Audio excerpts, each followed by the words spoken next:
मजबूत गढ़ सत्संग। मेरे पूज्य गुरुदेव ने मुझे आज्ञा दी थी, जहाँ रहो सत्संग करो। सत्संग की विशेषता पर अपने देश में गठित प्राचीन काल की एक कथा है। गोपीचंद एक राजा थे। उनकी माता बहुत बुद्धिमती और योग की ओर जाने वाली साधिका थी। वे योग जानती थी और करती भी थी। उनके हृदय में ज्ञान, योग और भक्ति भरी थी। गोपीचंद बैरागी हो गए थे। गुरु ने कहा, अपनी माता से भिक्षा ले आओ। वे माता से भिक्षा लेने गए। माताजी बोली, भिक्षा क्या दूं? थोड़ा सा उपदेश लेकर जाओ।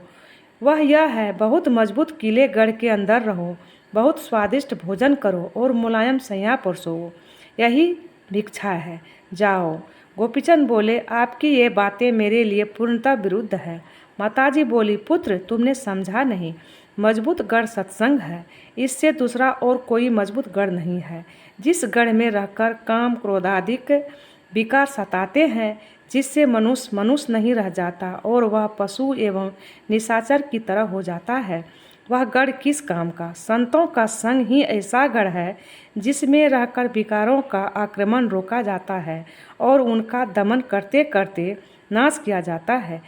फिर स्वादु भोजन और मुलायम सैया के लिए माता बोली, कैसा भी सुंदर स्वादिष्ट भोजन क्यों न हो, भूख नहीं रहने से वह स्वादिष्ट नहीं लगेगा।